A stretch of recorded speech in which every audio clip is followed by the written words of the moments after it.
Bienvenidas a todos. Soy el doctor Restituyo, presidente del APSI, que es la Asociación Hispana de Profesionales de la Salud. Hoy, sábado, 21 de enero del año 2023, Día de la Altagracia en la República Dominicana. A nombre de toda nuestra asociación, le damos la bienvenida gracias a la doctora Clara Luz Silvestre, que aceptó ser nuestra invitada en el día de hoy, con un tema de mucho interés, valvulopatía mitral, versus el compromiso pulmonar.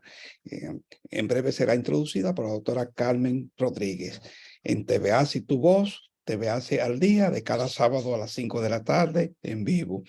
Gracias a todos ustedes que se han suscrito al canal. Si está entrando por primera vez a nuestra plataforma, se puede suscribir escribiendo TVAS. Con eso ahí ya y ayuda a que esta asociación y este programa siga avanzando. Tenemos hasta ahora 2 programas, los miércoles con la hora del neurólogo a las 8 de la noche y los sábados como el día de hoy a las 5 de la tarde. Desde New Jersey, desde New York, ofrecemos este programa. Hasta el día de hoy ya tenemos registrado 923 videos con diferentes temas. Están invitados a visitarlo, a conocerlo, desde el origen de la vida hasta el envejecimiento. Hay temas ahí dentro de esa biblioteca de videos. Puede levantar su mano en el día de hoy, enviarnos su pregunta por el chat o hacer sus observaciones. Siempre recordamos que esta asociación surgió en el año 1989 gracias a la iniciativa del doctor Eliezer Guzmán, doctor Bautista, luego posteriormente el doctor Williams, y ahora más recientemente colabora un grupo de jóvenes como Carmen, la doctora Carmen Rodríguez, Cristian, Leonor, la doctora Raiza Portorreal. También estuvo ahí la doctora Frances Robles, gastroenteróloga, que fue la primera mujer presidente de esta asociación. En esta etapa de TVAS, estás desde la pandemia, ya estamos cumpliendo 3 años con el apoyo de la licenciada Elba Rosa, la doctora Germusén, la doctora Carmen, Kenia, la doctora Raiza y la doctora Silveria Alcántara del Hospital de la Fuerza Aérea Dominicana. También el doctor Ruiz con el Hospital Darío Contreras y el doctor William y un servidor, el doctor Restituyo, quien les habla. Con una copia de su título, llenando una aplicación, una foto digital y el pago de $100 si usted es enfermera, si usted es médico, dentista, bioanalista, incluso hasta farmacéutico o veterinario puede ser miembro de esta institución.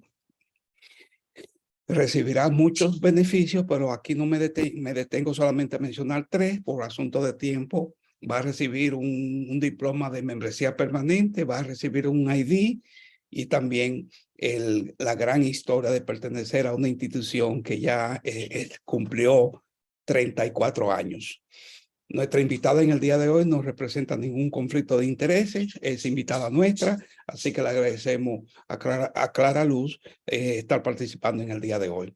Cuando los inmigrantes, los profesionales de la salud llegan a Estados Unidos, pues necesitan laborar de una manera rápida, en lo que aprueban sus exámenes, y de esa manera la asociación encontró una forma y es haciendo cursos cortos de asistente médico, asistente dental, asistente de terapia física. Lo invitamos a conocer un poquito más y preguntar sobre esos programas que tienen un bajo costo para que usted pueda aplicar y competir para el proceso laboral de poder trabajar en Estados Unidos. Quiero ya ir finalizando con nuestros próximos eventos, mencionándoselo a todos ustedes, que vamos a tener nuestro Congreso Médico marzo 25 y 26 en Boston.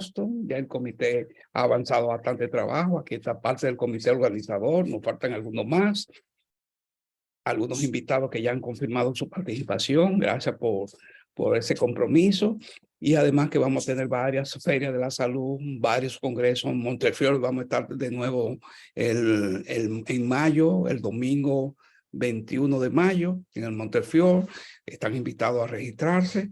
También vamos a estar en varias ferias como la de Elizabeth, que es en julio, y la de Portsmouth, que es la de junio 25. Aquí estamos compartiendo una reciente postcard y también una reciente visita que hicimos al honorable alcalde de la ciudad de Portsmouth, que es dominicano, Helmi Cava, que ya está trabajando con toda una agenda con nosotros y para recibirlo a ustedes el domingo 25 de junio, desde las 8 a las 9 de la mañana vamos a estar ofreciendo servicios. Ya están saliendo las publicaciones de los logros de esta feria, y entre ellos quiero anunciarles que vamos a tener una recepción post-feria y la lista de los restaurantes que apoyan.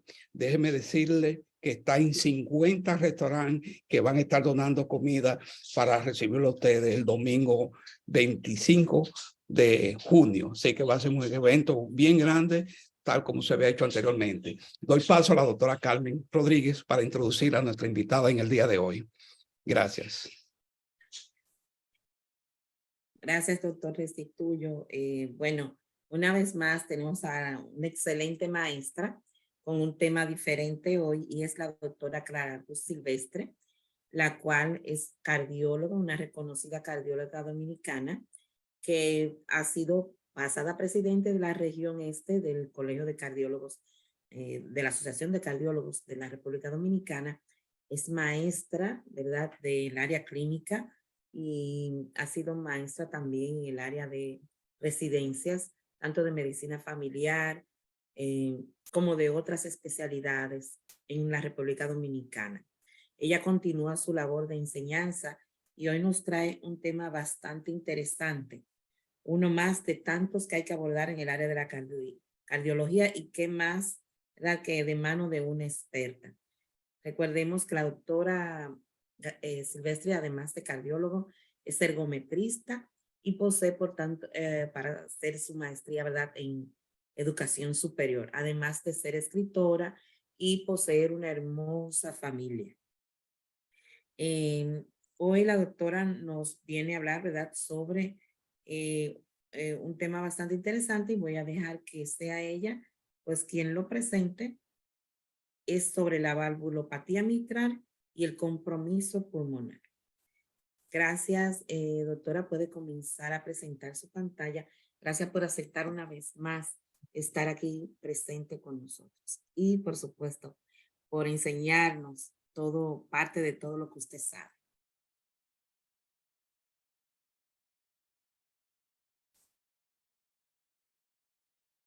Tiene el micrófono apagado, doctora. Ahora sí. ¿Ahora me puede escuchar? Sí, ahora sí. Ah, ok, perfecto. Vamos a ver, entonces. Ok. Entonces, nada, muchísimas gracias por la invitación. Estamos a sus órdenes siempre. El día de hoy vamos a estar conversando un poquito sobre lo que es la valvulopatía mitral. Como ustedes saben, tenemos 4 válvulas a nivel del corazón, y nos gustaría ilustrar un poquito con un esquema ya bien conocido por todos. Realmente el tema de hoy es básicamente nosotros volver un poquito allá detrás. Vamos a dar un pequeño resumen de la parte anatómica principalmente para que recordemos de qué estamos conversando. Y a medida que vayamos introduciendo el tema, pues todos van a ir acompañándonos para trabajar definitivamente con lo que es la valvulopatía. Tenemos 4 válvulas a nivel cardíaca, como ya saben, y seleccionamos específicamente la válvula mitral, la reina, como le digo, primero porque es la que más se enferma, porque es la que más se compromete. Es más común encontrar una valvulopatía mitral que las demás. No quiere decir que las demás no se presenten, sino que tiene mayor frecuencia. Segunda, porque es la que está más cerca de la circulación pulmonar, además, por supuesto, de la tricuspidia, pero ya hablaremos que incluso si la alteración se presenta del lado izquierdo del corazón y el compromiso es de la válvula mitral, de todas formas la repercusión llegará al lado derecho y, por supuesto, a la válvula tricuspidia. Entonces vamos a comenzar conversando la parte estructural o anatómica cardíaca, que, como ustedes saben, consta de 4 cámaras. Aquí tenemos un corte donde se presentan las 4 cámaras y las 4 válvulas al mismo tiempo. estamos viendo que aquí tenemos la aurícula derecha, aurícula izquierda, ventrículo derecho, ventrículo izquierdo, y entre la aurícula derecha y el ventrículo derecho tenemos la válvula tricuspidia. Como ustedes pueden ver aquí, la tricuspidia tiene 3 cúspides, como ya sabemos, y del lado izquierdo del corazón, que es el jefe, pues tenemos ahí la válvula mitral. La válvula mitral que se encuentra entre la aurícula izquierda y el ventrículo izquierdo. Como recordaremos, la válvula mitral tiene la responsabilidad de impedir la sangre se devuelva al lugar de donde viene. ¿Qué quiere decir eso? Ella es la responsable de evitar la regurgitación de sangre. Una vez durante toda la circulación anterógrada, la sangre, después que pasa a oxigenarse en los pulmones, llega a la aurícula izquierda y de la aurícula izquierda pasa a través de la válvula mitral y llega al ventrículo izquierdo, quien es el responsable de hacer una contracción eficaz en condiciones normales y enviar esa sangre a la circulación, la parte de la aorta, atravesando, por supuesto, la válvula aórtica, que en determinado momento también se ve comprometida cuando hay una alteración mitral, sea una insuficiencia importante o un grado de estenosis también. Cuando hay una valvulopatía, hay 2 tipos de compromiso, independientemente de la causa que sea o independientemente de la lesión que tenga la válvula. Regularmente se presentan 3 tipos de alteraciones. Una puede ser insuficiencia o regurgitación o incompetencia valvular, como también se llama. Y la segunda puede ser una estenosis valvular mitral. Y la tercera puede ser una combinación de ambas. O sea, una estenosis y la insuficiencia también, que de hecho es llamado doble lesión. Entonces tenemos 3 tipos de alteración: insuficiencia, regurgitación o incompetencia, que es lo mismo, y en el término, y la parte de la estenosis también es la segunda o las 2. O sea, pueden existir una insuficiencia con estenosis, que de hecho es importantísimo identificar a expensa de cuál, o sea, cuál de las 2 es más grave y está causando peor complicación en el caso.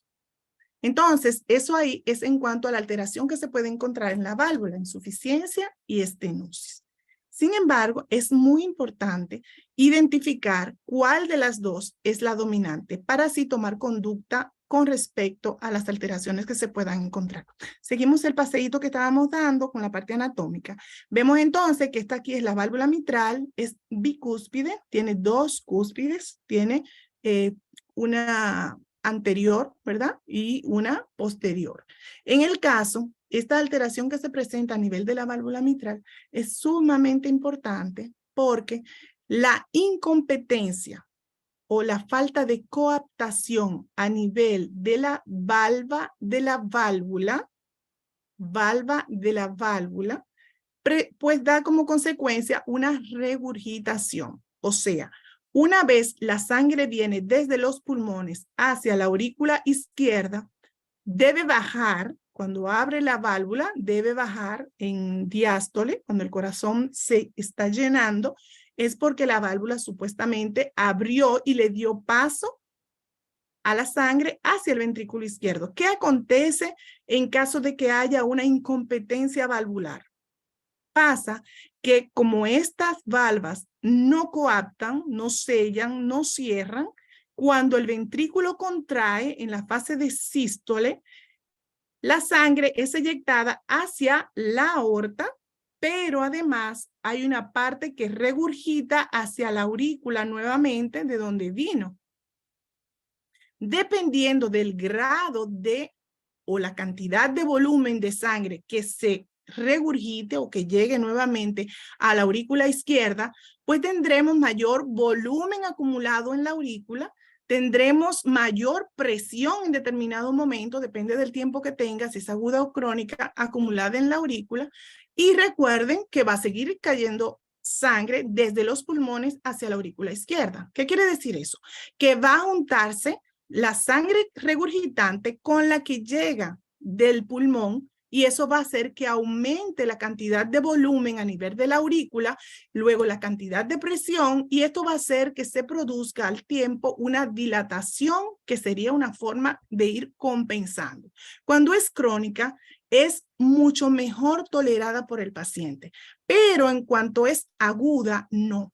¿Por qué? Porque nuestro sistema tiene entonces que hacer una adaptación de manera rápida y no siempre se consigue, por lo que es más fácil que el paciente aumente la presión pulmonar al mismo tiempo y al aumentar la presión pulmonar haya un desequilibrio y se produzca entonces una extravasación de líquido a tercer espacio, puede presentarse derrame pleural, disfunción pulmonar, insuficiencia pulmonar, dificultad respiratoria, que es uno de los signos que el paciente va a presentar más rápido, y puede presentarse un edema agudo del pulmón, que es una de las complicaciones, hacer que la cantidad de presión que tenga esto le haga resistencia al vaciamiento del ventrículo derecho, y entonces comienza el ventrículo derecho a sobrecargarse y puede entonces llegar a ser una insuficiencia cardíaca derecha o congestiva secundaria al grado de hipertensión pulmonar y la sobrecarga volumétrica.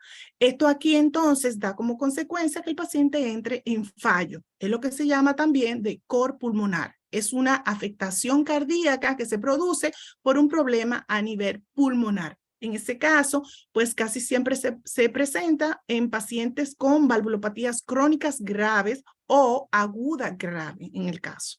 Vamos a utilizar también, de aquí a poquito vamos a hablar de lo que es la clasificación de Carpenter, que nos clasifica de acuerdo a la cantidad de volumen que se maneja y el diámetro del orificio valvular. Aquí realmente tenemos dos alteraciones, como les dije ahorita, tenemos lo que es la estenosis, que no es más que el estrechamiento del orificio valvular. Ustedes ven el estrechamiento, impide que la válvula se abra completamente a la hora de vaciar la sangre desde la aurícula hacia el ventrículo. Cuando hay estenosis, ese grosor de la válvula impide que esa sangre que esté en la aurícula baje correctamente a los ventrículos. Pero las complicaciones que acontecen secundarias a esta alteración son sumamente importantes, porque va desde el éxtasis vascular que se presenta al quedarse la sangre rezagada o estancada. Entonces recordemos que el éxtasis vascular o el estancamiento de la sangre o el entecimiento de la sangre es una de las condiciones que necesita y se describe muy bien en la tríada de Virchow para que se produzca la producción de un trombo o coágulo por estancamiento o entecimiento de la sangre. Ese trombo que se produce en ese caso, ya sabemos, va a migrar, lamentablemente, acuérdense que va a migrar a la circulación general, y va a llegar probablemente, que es una de las complicaciones que presenta, al cerebro. Ahí vamos a tener un accidente vasculocerebral, que son una de las complicaciones que hablaremos un poquito más para frente. Entonces, este coágulo formado en la aurícula también es secundario a aquella dilatación que se produce en la aurícula. Una vez esté sobrecargada de volumen y luego de presión también, pues vamos a tener esa dilatación auricular. Y tenemos otra de las complicaciones que se produce en este caso, que no es más que una fibrilación atrial. Es una de las arritmias que salen como consecuencia de la dilatación o el ensanchamiento de la aurícula por la sobrecarga volumétrica y luego presórica. Ya aquí hicimos más o menos esa descripción. Lo que es la regurgitación, insuficiencia o incompetencia valvular mitral.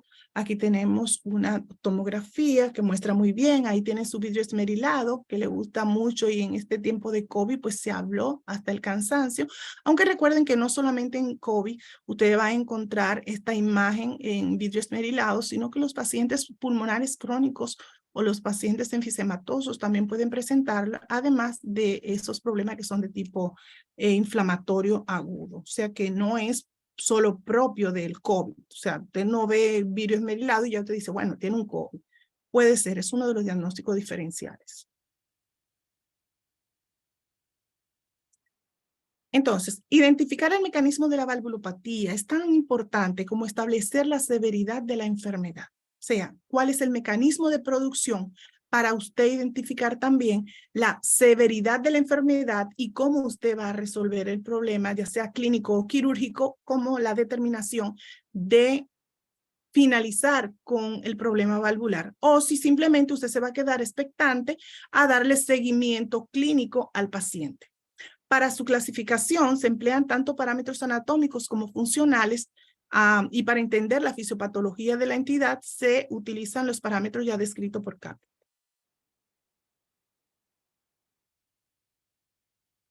Clasificación. Entonces, en la clasificación de la valvulopatía tomamos en cuenta si es primaria o secundaria. Y eso ahí es de acuerdo al origen. Sería primaria si la alteración es propia de la válvula y secundaria si es, como su nombre lo dice, secundario a un problema que hay, ya sea en el ventrículo, ya sea a nivel pulmonar, que puede ocasionar, casi siempre si es a nivel pulmonar, pues vamos con la repercusión a nivel de la válvula tricuspidia. Y la parte izquierda, pues casi siempre se debe a una alteración propia de la válvula mitral en el caso, a menos que sea por hipertrofia ventricular, una miocardiopatía hipertrófica o la misma insuficiencia mitral que se produce cuando hay una miocardiopatía dilatada, ya que la misma dilatación de los ventrículos produce un ensanchamiento porque las paredes del anillo valvular pues se van con las paredes cardíacas también y se presenta un alargamiento o un ensanchamiento del anillo valvular, lo que produce una insuficiencia mitral funcional en este caso, ya que no necesariamente es por daño de la válvula, sino por un daño estructural, siguiendo el mismo ensanchamiento de las paredes del ventrículo. Entonces se puede dividir en leve, moderada y severa de acuerdo al grado de lesión que tenga, de acuerdo al yato o la cantidad de sangre regurgitante y hasta dónde llegue esa cantidad de sangre regurgitante. Hay desde leve, que es una regurgitación insignificante prácticamente, y es un dato interesante porque a veces usted acerca el estetoscopio al tórax del paciente y usted escucha que parece que está tumbando todo eso por allá adentro y realmente es una mínima. Eso se debe a la cantidad de presión. Eso es, por ejemplo, si usted tiene un balón, una vejiga, usted le hace un pinchacito y le hace un pss, un sonido terrible. Entonces, cuando usted acerca el estetoscopio al tórax del paciente, usted puede escuchar este sonido, ese soplo bien alto, de una alta intensidad, pero la intensidad del soplo no siempre es acorde con la lesión, con el grado de lesión que tiene. Entonces no se asuste si usted escucha un soplo terrible y cuando usted tiene el ecocardiograma de vuelta le dice una regurgitación mitral mínima o una regurgitación mitral leve. No se asuste cuando acontece eso porque realmente esto es por presión. En la severa, por supuesto, es súper importante que a veces la misma severa no se escucha el soplo tan alto, con un volumen tan alto, porque realmente hay mucha facilidad de paso de la sangre. Recuerden que el soplo, el sonido, se escucha cuando hay una resistencia a vencer por la sangre. En este caso, cuando es severa y es por dilatación del anillo, pues como no hay mucha resistencia que vencer, probablemente usted va a tener un soplo mucho más agudo. Usted no va a tener un soplo así tan lindo y tan alto como le gustaría, pero eso no quiere decir que sea leve. Eso quiere decir que es muy severo. Otra es la clasificación por estadios, que es uno de los aportes que se hizo, igual que la proporcionada y desproporcionada de las guías. Esa guía hay que actualizarlas un poquito más, independientemente 17, 21, la revisión que se hizo, en el 22, la revisión todavía que se hizo cuando se habló de insuficiencia cardíaca en el último congreso de cardiología. Entonces, eso hay que revisar un poquito más ese asunto. Aquí tenemos entonces la clasificación por estadios A, B y C, donde la A, es realmente peligro de insuficiencia. Son aquellos pacientes que tienen una alteración valvular, pero que todavía no ha caído en el grado de insuficiencia como tal. La B, esta aquí es la progresiva. Esta aquí ya tiene un paso un poquito más adelante y ya comienza a presentar el grado de insuficiencia. La C es la tercera, que es la asintomática, pero es grave, o sea, la alteración que se presenta a nivel anular, pues es más grave, es peor condición para el paciente. Sin embargo, en este estadio, el paciente no va a presentar sintomatología. ¿Qué quiere decir eso? Que nuestro sistema se está acomodando a la alteración que presenta. ¿Qué quiere decir esto? Que nuestro sistema tiene algunos mecanismos compensatorios por los cuales en lo que la regurgitación es severa, él va, por ejemplo, dilatando. La dilatación es uno de los mecanismos compensatorios. Una de las formas de no hacer un colapso general es ir adaptándose de manera progresiva y dilatar las cavidades. Ese es un dato. El otro es aumentando la presión pulmonar. ¿Eso es bueno? No. ¿Está compensando? Sí.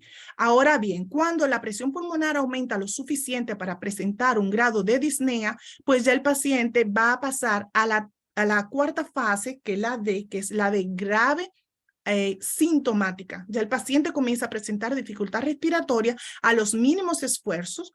Eso va a depender del grado que tenga de disfunción y del aumento de la presión pulmonar. Y si tiene, por supuesto, ya tiene derrame pleural, por ejemplo, o ya tiene edema de pulmón, que ya de edema de pulmón ya estamos hablando de casos mayores, ya estamos hablando de una insuficiencia cardíaca franca, cuando se presentan con otros signos clínicos, ya que sabemos que la insuficiencia cardíaca también la trabajamos por criterios. Y los criterios que más utilizamos son los criterios de Framingham para hablar de la insuficiencia cardíaca, de hecho.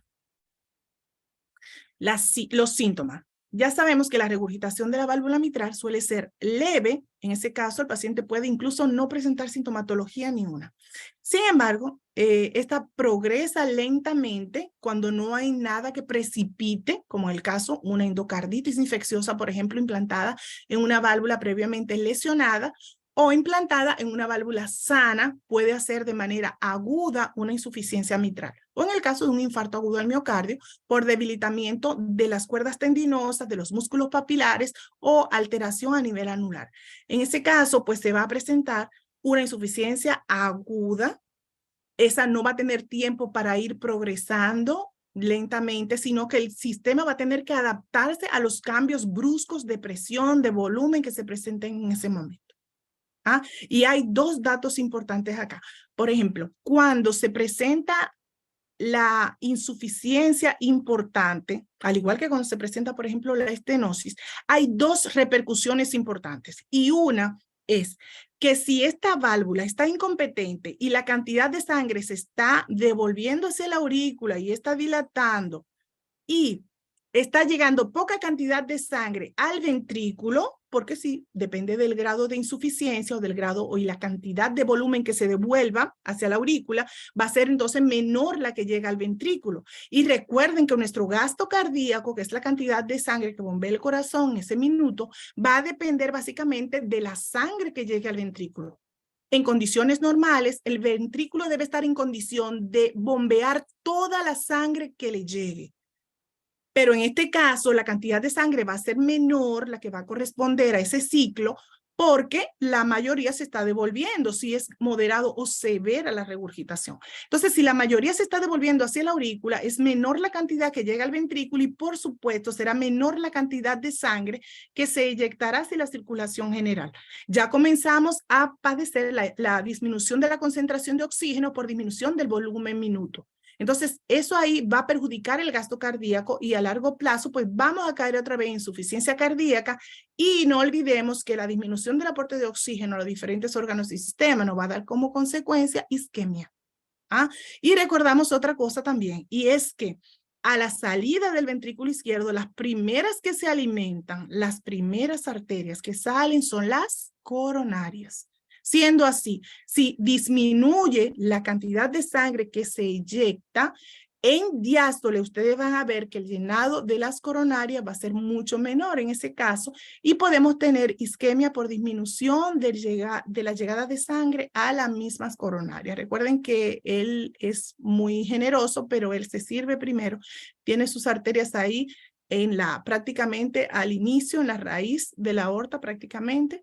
Y en diástole, cuando las valvas de las válvulas se cierran, pues inmediatamente se nutren las coronarias. Y si disminuye el flujo hacia las coronarias, pues no tenemos que decir qué va a pasar ahí. Ese infarto viene. A principio sería isquemia, disminución del volumen, la cantidad de llegada, pero ya ustedes saben que a largo plazo, esto aquí, a veces a largo plazo, pues se va a presentar el infarto agudo al miocardio como una de las complicaciones. Síntomas. Esta afección, la regurgitación aguda mitral, provoca signos y síntomas súbitos, como dije anteriormente. La fatiga es uno de los síntomas comunes, pero no es específica de ella. Es por eso que los pacientes deben ser estratificados. Cuando hablamos de estratificación, debemos identificar qué está causando el cansancio en el paciente o la falta de aire. Una cosa importante aquí que quiero resaltar, y de hecho fue algo que me motivó a conversar sobre este tema. Y es que he visto en varias ocasiones, incluso en pacientes, que inmediatamente presentan dificultad respiratoria. Yo he visto que tienen en la mano una bombita. Ah, yo tengo una pompa, que siento falta de aire. No, yo tengo mi pompita y yo me la pongo. Pero ya le hicieron un ecocardiograma. No, me parece un poco extraño. No le han hecho un estudio específico que identifique si hay alguna otra alteración que no sea pulmonar específica que esté causando esa dificultad respiratoria o ese cansancio temprano del paciente. Y hay que estratificar el paciente. No es solo, le vamos a poner una bombita para ayudarlo a respiración. No, porque eso va a ir progresando. Y si el origen de esa dificultad respiratoria no es secundaria a una alteración pulmonar, sino que la alteración pulmonar es secundaria a una alteración cardíaca, las repercusiones realmente van a ser mucho peor. Porque simplemente le está compensando, pero ya está con sintomatología en otro órgano que no es el que está originando el problema. Entonces, en ocasiones podemos encontrar algunos profesionales de la salud que ellos mismos lo reconocen. Bueno, doctora, yo realmente no escuché ningún soplo ahí. Yo no estoy escuchando soplo. Bueno, usted tiene un Littman Cardiologic 2, 3, no sé cuánto. No importa. Lo importante es su oído, la capacidad que tenga su oído de reconocer ruidos anormales. Y usted no tiene que ser adivino, no tiene que mentir y decir, sí, lo estoy oyendo si usted no está escuchando. No. Ahora, usted tiene la duda clínica por sintomatología del paciente y signos de presentación. Vamos a hacer una estratificación de ese paciente. ¿Entiende? Usted tiene todo el derecho a usted no escuchar, a usted no identificar de manera independiente que hay un soplo. Mire, doctor, honestamente yo soy sorda con los soplos. Yo no oigo esa cosa nunca. Para mí es un tuntá y yo no estoy escuchando nada. Perfecto. Perfecto. Puede írsele una. Hasta a mí se me puede ir una. No importa. Somos humanos. Puede ser. Ahora, usted tiene la duda. Vamos a mandar a hacer un ecocardiograma. Vamos a mandar a hacer una radiografía de tórax, que son estudios simples que se hacen rapidito. Vamos a hacer un electrocardiograma para ver si hay repercusiones, alteraciones eléctricas, que también se presentan, ¿entiende? Entonces, usted tiene un paciente taquicárdico todo el tiempo. No, porque ese paciente es neumópata. Este paciente tiene un EPOC, ese paciente tiene asma crónica, ¿verdad? Es asmático, tiene un enfisema. Está bien, puede tener todas esas alteraciones pulmonares, pero igualmente pueden ser también complicaciones de una alteración cardíaca. Entonces, la recomendación es estratificar el paciente que presenta dificultad respiratoria. Eso es igual que, no, que ya después que apareció el COVID ya no hay más nada de esas alteraciones pulmonares. Eso no es así. Eso no es así, al contrario. Simplemente el COVID lo que vino fue a complicar la vida de pacientes neumópatas previos, que ya ustedes saben que según esos estudios que hay nuevos, pues hay un 25, casi un 30% de la complacencia de la función pulmonar se ve perjudicada después de una infección por COVID. ¿Qué quiere decir eso? Que usted tiene que estratificar su paciente. No, porque él sufre, eso no es de ahora, él sufre hace mucho, está bien, pero ahora simplemente ha complicado. Pero la alteración primaria no es en el pulmón. El pulmón está siendo abatido por una complicación cardíaca. Entonces hay que estratificar. Si no, hago un referimiento correcto, que eso está permitido completamente. O hago una interconsulta, que eso está permitido completamente. Mira, fulano o doctor fulano, yo le estoy enviando un paciente así, tiene clínica de esto y esto, pero me gustaría que me le haga una evaluación a ver qué usted piensa. Perfecto, eso es plausible y está dentro de la ética del profesional. Usted puede compartir el paciente. Entonces, eso ahí es sumamente importante. ¿Por qué? Porque va a ayudar a su paciente a resolver su problema. ¿Entiende? Entonces, una detección temprana, cuando todavía no hay alteraciones estructurales o anatómicas y daño a otros órganos, y usted puede resolverlo. Usted no sabe lo que ese paciente, ni el paciente mismo sabe lo que usted le acaba de resolver. Entonces, es recomendable hacer estratificación del paciente. Es recomendable hacer una interconsulta con un profesional específico de área, no solo de cardiología. Si usted piensa que la alteración es neurológica, llame a neurología. Doctor fulano, yo tengo un paciente así, así, así, me gustaría que usted me le haga una evaluación a ver qué usted piensa. Eso no le va a quitar el paciente, va a ayudar a su paciente y no lo hace usted menos médico, al contrario. Eso lo hace a usted engrandecerse. ¿Por qué? Porque usted está resolviéndole el problema al paciente, que es lo que le conviene. ¿Ah? Y esa es su función como médico. Primero, no hacer daño. Entonces, cuando usted dice primero no hacer daño, yo no puedo hacer nada, ni siquiera quedarme con los brazos cruzados ante un problema que yo estoy viendo y simplemente dejar que evolucione y darle un aguántate ahí, pudiendo usted identificar una patología, hacer un tratamiento específico, ya sea quirúrgico o simplemente clínico o nada más observando, dándole seguimiento. Pero ya usted lo tiene diagnosticado y le está dando seguimiento con los métodos y los procedimientos diagnósticos adecuados al paciente, y en el momento que sea justo y que usted clínicamente considere o que le haya dicho el especialista que es el momento para hacer un procedimiento y poder resolver ese problema, usted va a ganar un paciente. ¿Ah? Y no es el paciente que vaya a su consultorio nada más. Usted va a ganar un paciente, le estoy diciendo, la vida de ese paciente va a mejorar, la calidad de vida del paciente va a mejorar. Entonces, es una ayuda que usted puede hacer. Y es parte de su función como médico, porque acuérdense que nosotros adquirimos un compromiso en el momento que juramos. Adquirimos un compromiso con la vida de ese paciente. Entonces, nuestra finalidad, aunque no salvaremos a todos, porque lamentablemente es así, no vamos a salvar a todos, pero por lo menos los que le podemos resolver el problema, lo resolvemos, y los que podamos definitivamente simplemente mirarlo y tratarlo clínicamente, pues lo hacemos. Y al que podemos solamente darle un consejo y darle seguimiento y acompañarlo en su dolor, pues también, porque nos corresponde en determinado momento. Eso es súper importante.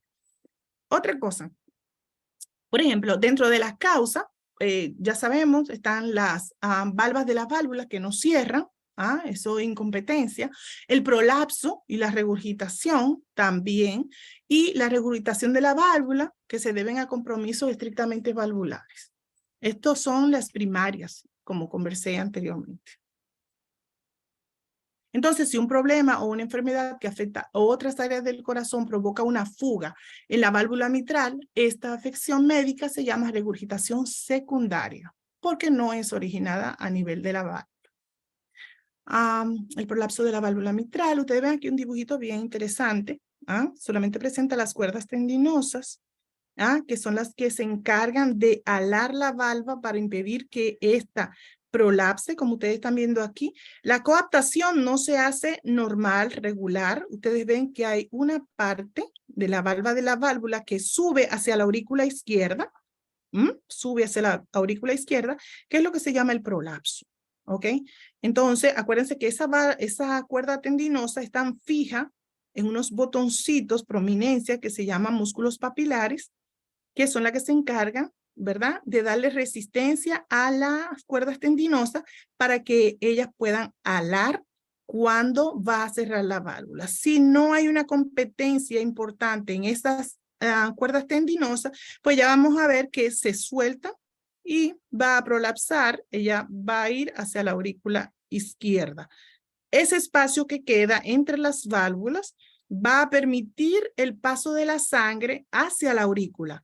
Cuando el ventrículo comprima o se contraiga, entonces, y eyecte la sangre, va a salir una parte hacia la aorta, pero otra parte va a regresar a la aurícula, que es el lugar de donde ella viene. Eso se llama insuficiencia.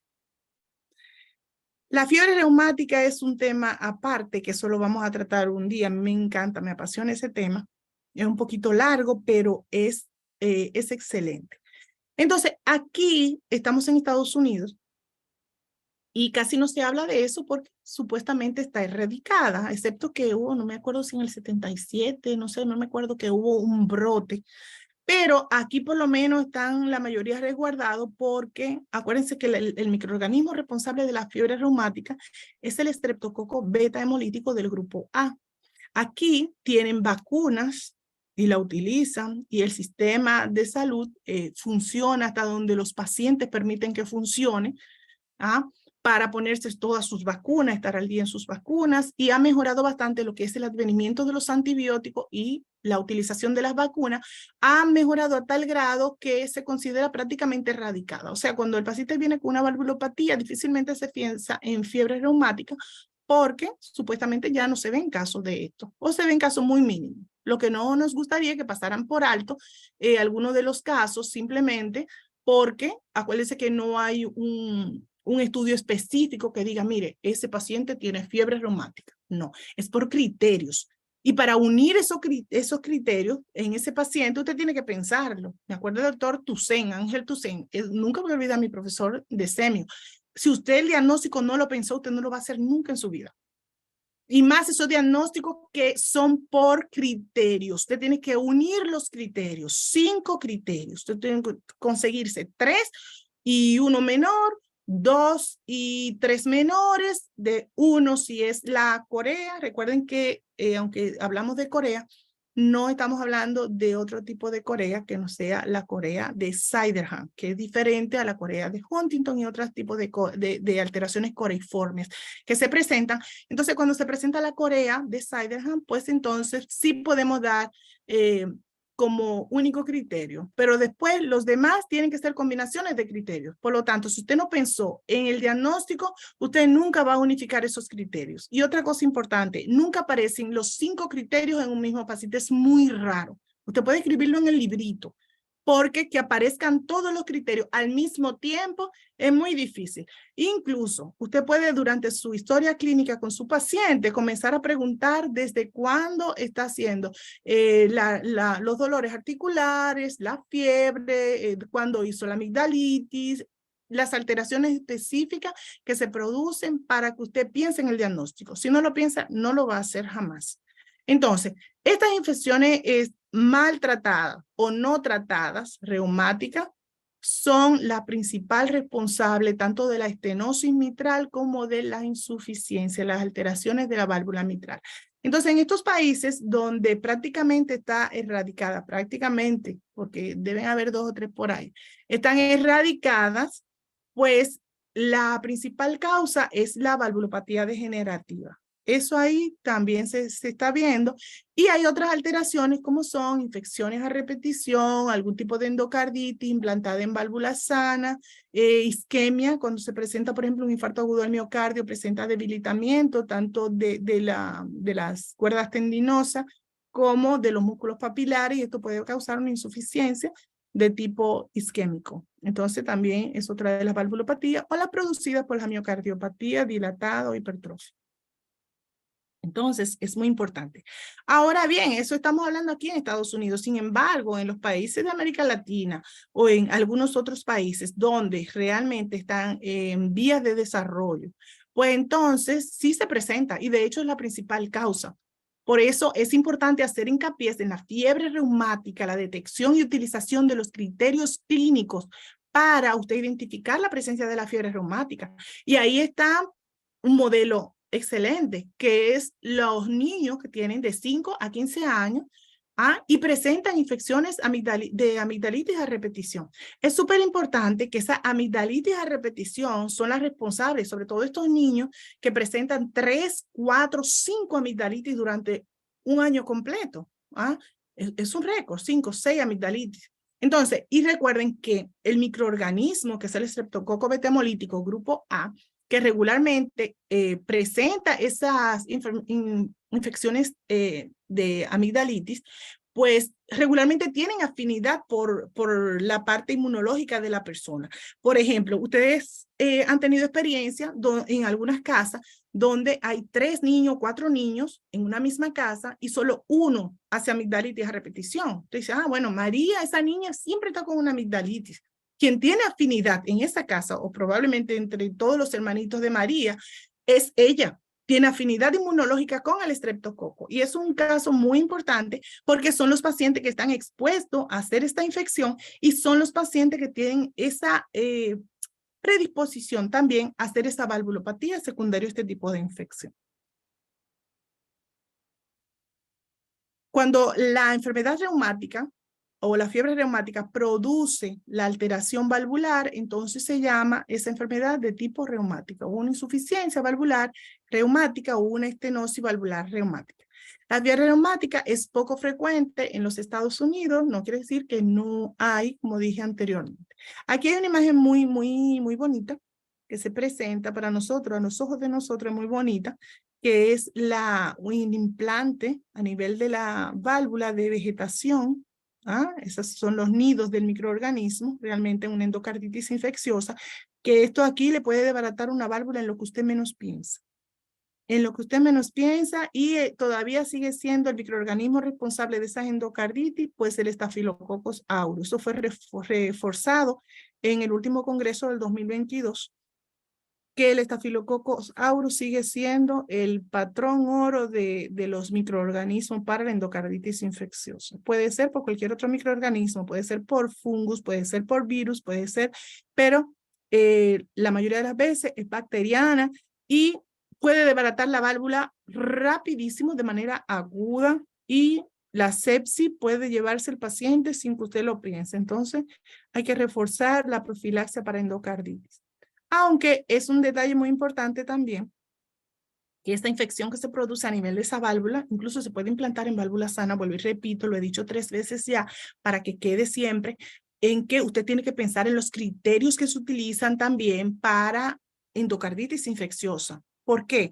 Porque también se implanta la endocarditis en válvulas sanas. Entonces, es muy importante que usted no olvide que cuando se presentan estas alteraciones y hay una endocarditis, ese soplo no le va a faltar. Hay que cogerle atrás los soplos. El infarto puede dañar la parte del músculo papilar que vimos ahorita y también, y son los encargados, junto a las cuerdas tendinosas, de sostener el aparato valvular mitral. Si el daño es muy extenso, puede ocasionar una insuficiencia grave y se denomina entonces insuficiencia mitral isquémica o regurgitación isquémica. Aquí vemos un yato, lo que presenta. También se llama mosaico cuando hay un grado de regurgitación. Se puede ver en el Doppler del ecocardiograma. Hay defectos cardíacos congénitos que también son responsables de valvulopatía o que pueden venir aunados a esas alteraciones, como es, por ejemplo, el síndrome de Lutten-Barcher, donde hay una comunicación interauricular y una estenosis mitral. Entonces, las valvulopatías no solamente son adquiridas, también pueden clasificarse en congénitas cuando el paciente nace con estas alteraciones, o pueden ser ya adquiridas cuando el paciente las adquiere después del nacimiento.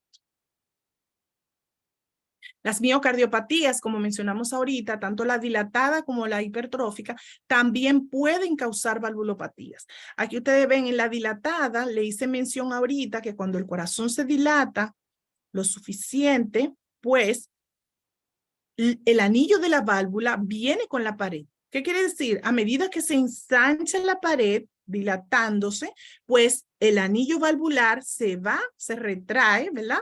En este caso, se expande también y se produce un grado de insuficiencia. Eso es súper importante. Aquí también ustedes ven en el caso de la hipertrófica. La cardiopatía hipertrófica, como ustedes ven, no es solamente la parte del músculo cardíaco, sino esa parte septal también se puede presentar engrosada. Y ustedes van a ver ecocardiográficamente, le van a decir engrosamiento septal o hipertrofia septal. Incluso a veces ustedes tienen tipo aneurismático, el septum aneurismático. Y esto lo que ocasiona, ese engrosamiento del septum, empuja la válvula aórtica. Entonces puede comportarse la válvula aórtica como estenótica. Al producirse ese grado de empuje del septum hacia la válvula aórtica y la válvula aórtica comportarse como estenótica por ese desplazamiento, vamos a ver que hay menor capacidad de salida de volumen del ventrículo izquierdo cuando éste eyecta hacia la aorta, hay menor capacidad para sacar esa cantidad de sangre, quedándose rezagada mayor cantidad de sangre en el ventrículo. Esto lo que ocasiona es que haya una sobrecarga volumétrica, pero si la pared está engrosada, es menor la cantidad, es menor la capacidad de volumen de reservorio que va a tener el ventrículo. Por lo tanto, esto se queda en que la válvula mitral se va a abrir de manera funcional, aún no esté lesionada, y la mayoría de la sangre, la mayor cantidad de sangre se va a quedar rezagada a nivel de la aurícula. ¿Por qué? Porque ella no puede pasar toda hacia el ventrículo por esa poca capacidad de volumen que tiene. Al ser una hipertrofia concéntrica, o sea, va hacia adentro la hipertrofia, pues la capacidad de volumen que tiene es mucho menor, porque ustedes ven que no hay crecimiento excéntrico, es un crecimiento concéntrico hacia adentro. ¿Y qué pasa con eso? Me disminuye la capacidad de volumen que tiene la válvula, ¿verdad? Pero esa disminución de la capacidad de volumen hace que la mayoría de la sangre se quede rezagada en las aurículas. ¿Por qué? Porque no puede bajar toda. Y eso me va a dilatar, me va a sobrecargar primero de volumen, después de presión, y va a dilatar la aurícula lo suficiente. Eso va a hacer que eso se vuelva una resistencia que tenga que vencer la parte pulmonar, los vasos pulmonares, es una resistencia. Entonces, al tener esa resistencia, la única forma que él tiene de vaciarse para que la sangre no se vaya de manera retrógrada es aumentar su presión. Al aumentar la presión pulmonar, nuevamente vamos a tener los signos y síntomas respiratorios, porque va a aumentar la presión, va a haber extravasación nuevamente de líquido, va a haber descarga o derrame, y también ya finalmente puede haber edema agudo al pulmón. Eso va a depender también de la presión del pulmón y la cantidad de volumen que tenga. Ya hablamos de esto, de los daños a nivel de las cuerdas tendinosas. Una ruptura de los músculos papilares, aquí se ven preciosos. Miren la reina, la válvula mitral, mire qué bien, la mitra, parece la mitra del Papa, ¿cierto? Las fugas repentinas, como acontece, por ejemplo, en la insuficiencia producida por una isquemia o un infarto agudo, cuando hay un debilitamiento de las cuerdas tendinosas, pues se abre la válvula con mayor facilidad y produce una regurgitación, que es la misma insuficiencia mitral. O sea, puede ser que un paciente no tenga ningún daño valvular y después de un infarto, pues salga con una insuficiencia valvular. ¿Qué quiere decir eso? Y es bueno que va para los residentes, por ejemplo. Cuando hay un paciente, usted no le ve la importancia que le da el cardiólogo. Mire, auscúlteme ese paciente, cualquier cambio me avisa. Eso es lo que le está diciendo a usted. Es que prepare su oído, porque cualquier modificación en la ausculta del paciente puede significar la vida del paciente. ¿Y por qué digo esto? Porque ustedes pueden ver esto, por la lesión isquémica, puede, como le dije anteriormente, esto puede debilitarse tanto la parte de los músculos papilares donde están insertas las cuerdas tendinosas, como las mismas cuerdas tendinosas pueden debilitarse a causa de la isquemia, disminución del aporte de sangre y oxígeno.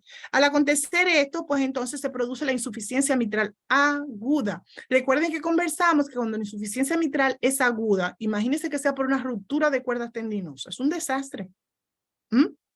¿Por qué? Porque eso hay que repararlo. La mayoría de la mayor cantidad de sangre va a ir a parar la aurícula, y la dificultad respiratoria que aunada a esa presencia de ese soplo, que es un dato clínico eminentemente, va a depender de quien está escuchando. Cualquier cambio que usted escuche en un paciente posinfarto, ya sea inmediato, ya tenga un cuidado intensivo, alguna alteración de esta, pues es una emergencia cardiológica, definitivamente.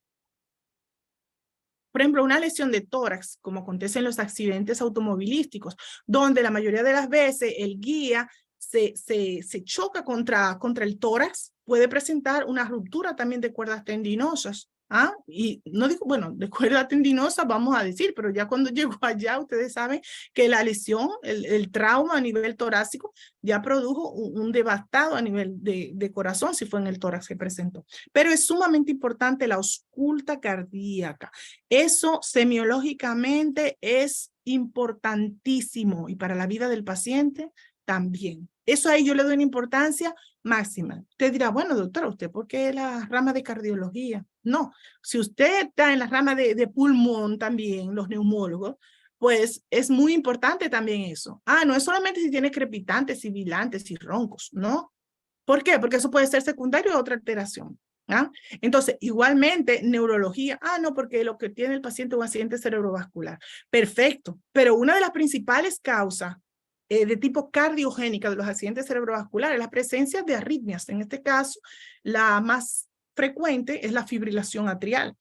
Entonces, si usted tiene un paciente que tiene una fibrilación atrial, usted no lo sabe, lo desconoce, llegó a la emergencia, corran un accidente cerebrovascular, corriendo, no sé cuánto, y usted no le prestó atención a esa ausculta cardíaca, y el paciente tuvo la suerte de que el sistema trombolítico nuestro, no porque le pusieron streptoquinasa, oroquinasa, ninguna de esas asas, sino que nuestro sistema fue lo suficientemente bueno, benévolo, generoso para licuar ese coágulo, porque de pequeño tamaño que pasó, y usted no hizo absolutamente nada por resolver la fibrilación que está con respuesta ventricular rápida, que fue la responsable directa del problema del accidente cerebrovascular, de que ese trombo viajara o migrara hacia allá y que no se quedó en las coronarias haciéndole un infarto al miocardio, sino que siguió el sistema y fue a parar al cerebro. Pues entonces, usted va a tener 2 o 3 más. ¿Por qué? Porque usted está dejando la fuente, la causa. Muchas veces la sintomatología que usted tiene, el corazón, no, que hizo un infarto agudo al miocardio. Y estamos tratando el infarto. Espérese, ¿qué está? No deje de tratar el infarto, pero vamos a ver qué produjo el infarto. La causa es lo más importante. ¿Por qué? Porque usted puede salvarlo de ese infarto, pero si usted no remedió, no resolvió la causa principal del problema, usted va a tener 2, 3, que hizo otro infarto. Padre, ahora me extendió el infarto. Ahora me infartó la otra pared. ¿Cómo entre la única que me quedaba buena? No, el problema es que lo que causó el infarto no se ha resuelto. Y mientras esté ahí tirando, va a tener la misma complicación. Entonces, la pregunta es lo siguiente. ¿Por qué? Hizo un accidente cerebrovascular. ¿Por qué? Hizo un infarto agudo al miocardio. ¿Por qué? ¿Cómo usted se produjo esto? Para que usted pueda resolver lo que lo está produciendo. Ok, vamos a resolver lo del infarto. Pero ¿qué lo está produciendo? ¿Entendido? Entonces, eso es sumamente importante en medicina, el saber el porqué de las cosas. No es nada más la repercusión. Mira, hizo tal cosa. ¿Por qué hizo eso? Entonces, tratar de resolver la causa. Endocarditis, ya les dije, mire, mi compañera de trabajo dijo que eso se veía horrible. Realmente, eso aquí es una vegetación, como usted le enseñó ahorita, una vegetación implantada en las válvulas, ¿está viendo? Parece un árbol. Entonces, esta microbiota está definitivamente aumentada. La mayoría de las veces son, cuando ustedes ven eso así tan grande, son fúngicos. Los fúngicos son los que hacen esa vegetación mucho más grande, está descrito. Braunwald, el papá de todos los papás de cardiología, como yo digo, lo describe perfectamente. La migración, las vegetaciones mayores regularmente son secundarias a fungus, hongos. Aunque recordamos que pueden causar también las bacterias, que de hecho es la más frecuente. Esas vegetaciones se ven bien nutriditas, pero asimismo son desastrosas, le desbaratan una válvula de manera aguda, es terrible. La radioterapia, esos pacientes que son tratados por cáncer de mama, los pacientes que reciben radioterapia a nivel del tórax, pues también pueden presentar alteraciones específicas, debilitamiento, y se comporta como si fuese un infarto agudo, y puede debilitar las cuerdas tendinosas y los músculos papilares, produciendo nuevamente una insuficiencia mitral. Los factores de riesgo para insuficiencia son el infarto agudo, como hemos venido describiendo, la cardiopatía isquémica, las cardiopatías congénitas, como hablamos también, antecedentes de otras enfermedades como el prolapso, un prolapso preexistente puede empeorar y hacer una insuficiencia, y la estenosis de la válvula mitral también puede hacer un grado de insuficiencia. Por eso hablamos que puede presentarse estenosis insuficiencia, que es llamada de doble lesión mitral, entonces producir la estenosis, producir un grado de insuficiencia. ¿Por qué? Porque al no poder abrir tampoco puede cerrar y depende de la restricción que tenga esa válvula realmente y lo endurecida o no que pueda estar. La edad avanzada, recuerden que conversamos ahorita que una de las principales causas es el envejecimiento, ¿verdad? ¿Por qué? Porque las válvulas envejecen con nosotros, todos nuestros órganos, si están ahí, por supuesto, envejecen con nosotros. Entonces, el envejecimiento es otra de las causas degenerativas de las valvulopatías. Y la radiación, como acabamos de explicar. Las complicaciones es importantísimo, dependen de la gravedad de la enfermedad. La regurgitación leve de la válvula no provoca ninguna sintomatología, pero la evolución de estas sí, porque a medida que empeora, el corazón debe hacer un esfuerzo mucho mayor para bombear la cantidad de sangre que tiene. Aquí se ve un gráfico muy bonito, donde ustedes están viendo cómo la cantidad de sangre que tiene el corazón se devuelve, acá, se devuelve hacia en este caso, esta es básicamente la aórtica, pero en el caso de la mitral, pues sería una sobrecarga en la cavidad superior izquierda, como acontece, por ejemplo, en este caso. Aquí el flujo está normal, sin embargo, en este está prácticamente cerrado, cuando la válvula debía estar abierta. Y aquí tenemos la fibrilación atrial. Es un ritmo irregular producido por la no contracción de la válvula, de la aurícula. En este caso, la aurícula no contrae como corresponde para un vaciamiento adecuado, sino que treme. Lo que se presenta es un tremor. Y ese tremor se ve dibujado electrocardiográficamente como varias ondas F. Recuerden que en fibrilación atrial no hay ondas P, hay ondas F. Tanto en flutter como en la fibrilación no tenemos ondas P, tenemos ondas F. Y la diferencia básica del trazado con el flutter, porque también ustedes ven que en el flutter ustedes no tienen unas ondas F acerradas, como en este caso, ¿verdad? Ustedes no tienen, estas ondas son acerradas, pero están en flutter. En fibrilación tenemos ondas irregulares, más de una onda antes del complejo QRS, y un dato sumamente importante que los ayudará a diferenciar más el flutter es el RR irregular. Ustedes ven que la distancia entre un R y otro R se mantienen diferente. ¿Qué quiere decir eso? Que es un RR irregular y usted va a la ausculta cardíaca y probablemente va a encontrar ese mismo ritmo en su ausculta. Ese RR irregular, esa ausculta irregular, estamos hablando de fibrilación atrial. Es la disritmia o arritmia más frecuente y la más trombogénica de las arritmias. Fibrilación atrial es la más trombogénica de las arritmias. Las complicaciones principales, como les dije, presentación o formación de coágulo por éxtasis vascular a nivel de la aurícula, accidentes cerebrovasculares de tipo embólico y la hipertensión pulmonar que se puede presentar por la sobrecarga de volumen del corazón. Doctora Carmen, me estoy pasando de tiempo. Sí, vamos ya sobre tiempo, pero no, creo que podemos darle una revisión rápida y cuando venga pues a darnos pues a hablar de fiebre reumática, pues por supuesto continuar.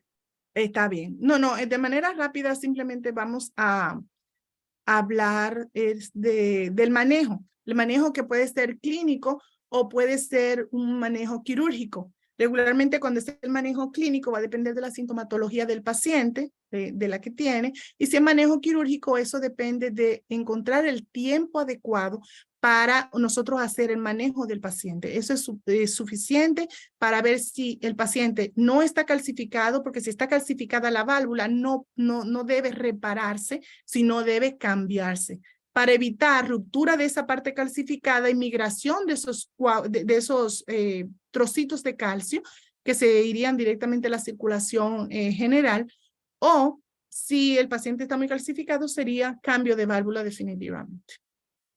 Muchas gracias y disculpen todavía podíamos hablar más, pero si me quedo aquí, hasta mañana estamos hablando de esto.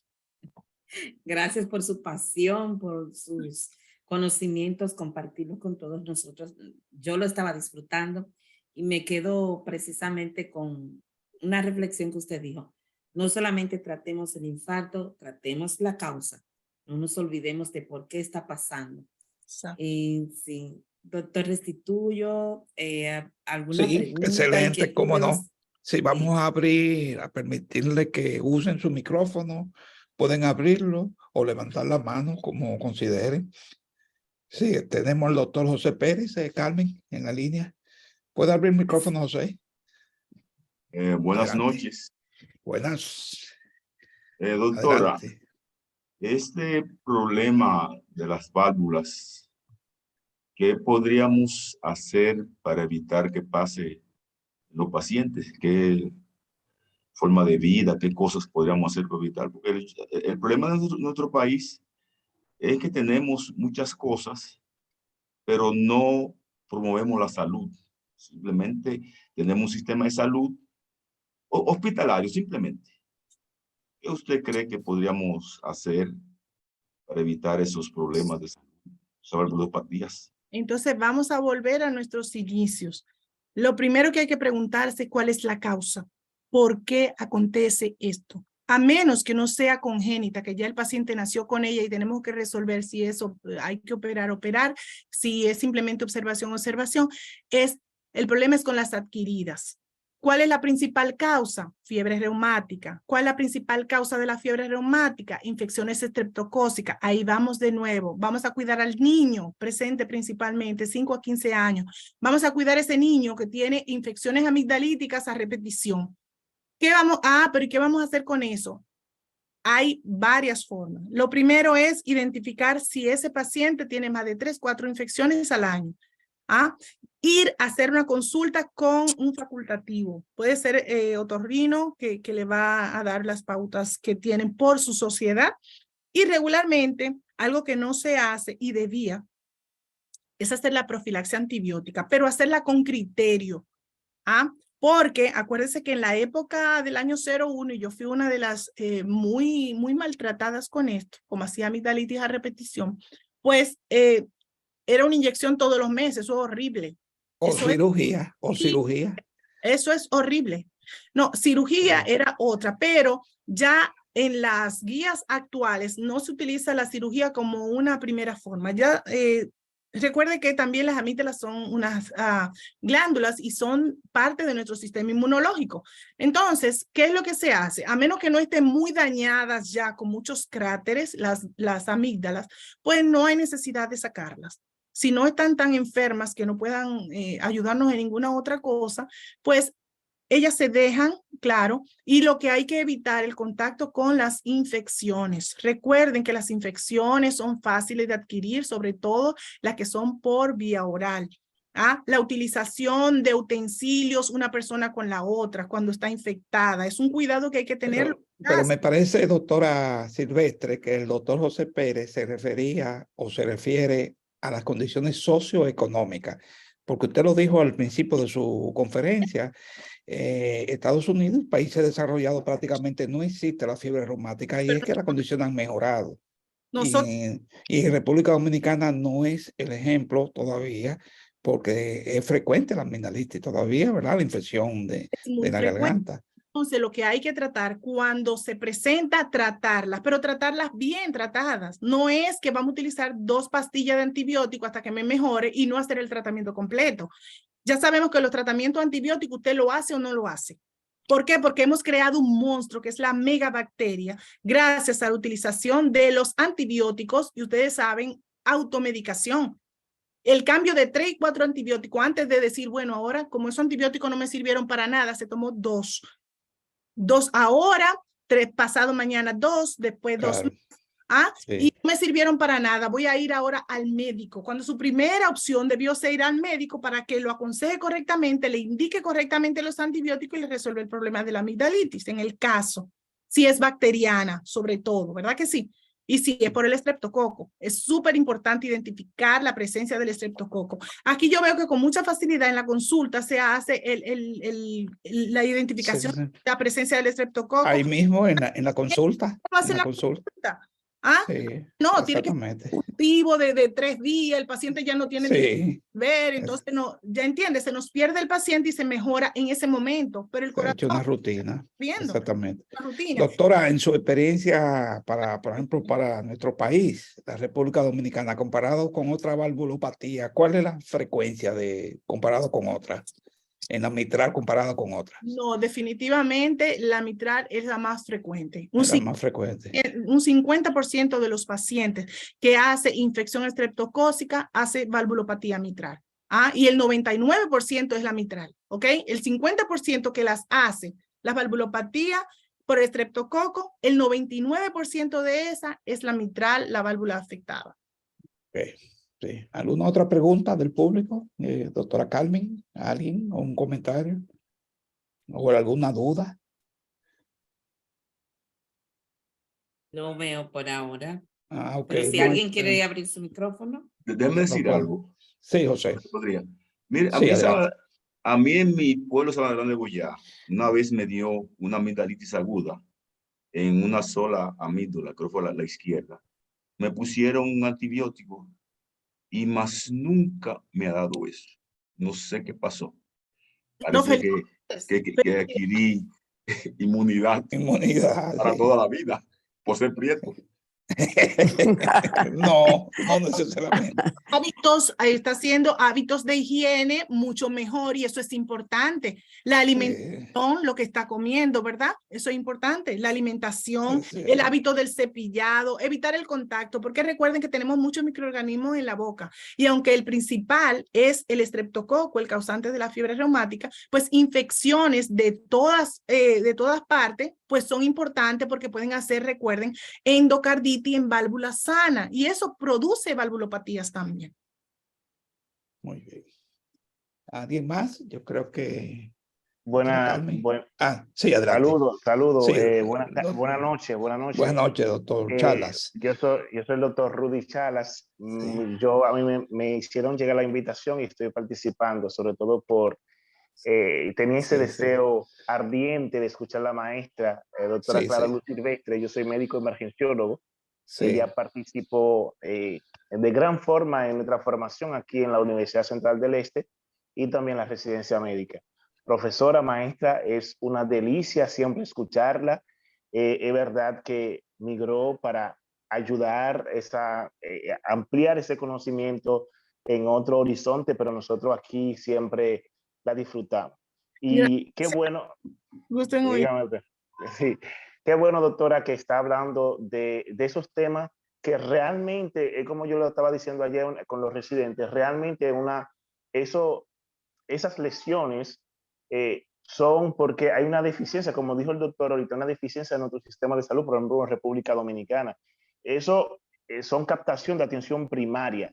Claro por que ejemplo, de atención primaria, como usted dijo, por ejemplo, la valvulopatía, la fiebre reumática o la amigdalitis postestreptocócica, es porque el paciente fue maltratado, no fue orientado bien, no tuvo una buena atención. ¿Qué pasa? En la atención primaria, automáticamente el médico familiar, el médico pasante, mediodía ya se va, no hay ahí. Entonces el paciente acude a una sala de emergencia y la sala de emergencia sabemos que no es emergencia, entonces congestiona en la emergencia y el paciente lo que viene, un médico viene, le pone un medicamento, no le da seguimiento, lo manda para su casa, no le da continuidad, no hace una auscultación y el paciente se nos pierde. Y eso es lo que pasa en el sistema. Igual que carecemos, por ejemplo, los pacientes que llegan con los pacientes jóvenes que ya quizás no tenga lesiones estructurales a nivel de los ventrículos, pero luego hacen un síndrome coronario agudo, tipo infarto agudo miocardio, lo dejan pasar. No hay promoción en salud para decir que paciente por encima de 40 años, mujer, anticonceptivos orales, fumador, diabético, hipertenso, hay que promover esos tipos de cuestión dislipidémico para que acuden a la atención primaria y así no hace un síndrome coronario agudo donde no tenemos trombólisis. El paciente no, Exactamente. tenemos No. 90 minutos, 120 minutos, 90 minutos para angioplastía o 120 minutos, 90 minutos para trombolizar un paciente y no tienen trombólisis, entonces el paciente no va a llegar con disfunción ventricular. Y es lo que pasa en nuestro país, sobre todo en República Dominicana, es el sistema. Pero Sí, qué bueno claro. que la doctora está hablando de eso y ojalá que tuviera un público grande escuchando todas esas orientaciones y que tomemos conciencia. Y me quedo con la palabra que dijo la doctora, siempre hay que tratar la causa. Nosotros como médicos emergenciólogos a veces nos enfocamos en simplemente resolver el problema y no vamos a la génesis, a la causa. ¿Por qué el paciente lo vamos a trombolizar sin la fibrilación auricular no está resuelta todavía o la falla cardíaca en sí per se? Entonces, eso es lo que queremos, ese tipo de orientación. Maestra, muchísimas gracias y ojalá que siempre eso se puede dar. Claro que sí. Sí, muchas gracias. Sí. ¿Algo más, doctora, que quiera agregar para finalizar nuestra conferencia? Pues sí, por supuesto que esperamos una vez más recibir pronto a la doctora Silvestre y todo aquel que esté, sé que todos están interesados, pues que reservemos esa fecha. Muchas gracias, doctora, por siempre compartir sus conocimientos, sus experiencias, y los invitados también, son muy valoradas todas sus intervenciones. Lo esperamos para la próxima semana y una vez más, gracias. Gracias, buenas noches. Buenas noches Buenas a noches. todos. Buenas Gracias. noches. Buenas noches. Gracias, Lourdes y lo demás. Buenas José. noches. Bueno, Buenas noches. gracias.